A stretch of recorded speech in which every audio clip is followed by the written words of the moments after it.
So in this unit, we're going to finally dig down below IP, answer the question, what is a link and how do they work? So how does the link layer work and what are the issues that you encounter at the link layer? And so there are two basic things that this unit is going to cover.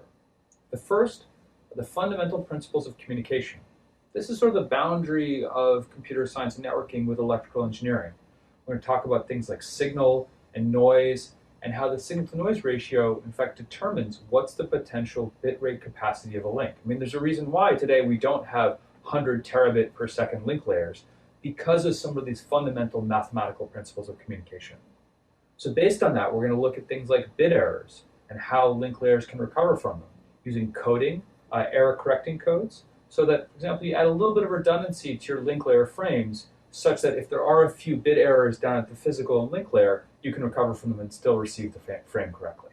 So the second thing that we're going to be learning about in this unit are how these links are actually built.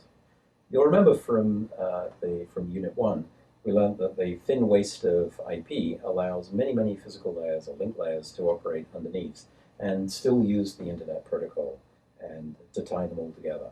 So there are different categories of physical links, and we're going to be talking about two here, two that you'll be very familiar with already. There's wired links, for which the dominant wired link in use today is Ethernet. So we'll be learning how Ethernet works. The original version of Ethernet used a shared cable, and so needed a way to share that cable. And so we'll be learning about what's called the CSMA-CD protocol, or access control mechanism, that allows us to share that physical cable. But we'll learn also how Ethernet works today, which is to use switches, and you've learned a little bit about those already in previous units, how they learn addresses and how those tables get populated. The second thing we'll be learning under the links is wireless links. Now, wireless is quite different from wired, more than just the fact that it's broadcast into the air. There are some many characteristics of wireless that make it fundamentally different in the way that it works. So we need to be mindful of these when making practical links. The first one is that the signal itself in the channel can vary. It's not fixed over time like it is in a wired link, where it always has the same capacity operating on the same link. The channel can fade, there can be different types of interference, signals can take different paths of different lengths and interfere with itself. And because it's broadcast, everybody can hear, and so this introduces some challenges as well as security challenges, because everybody can hear what you're saying. There's another type of problem that we'll learn about called the hidden terminal problem. This is when two clients that are communicating are both talking to an AP. They can happily talk to an AP, but they have no means to communicate to each other because they don't have any direct signal contact with each other.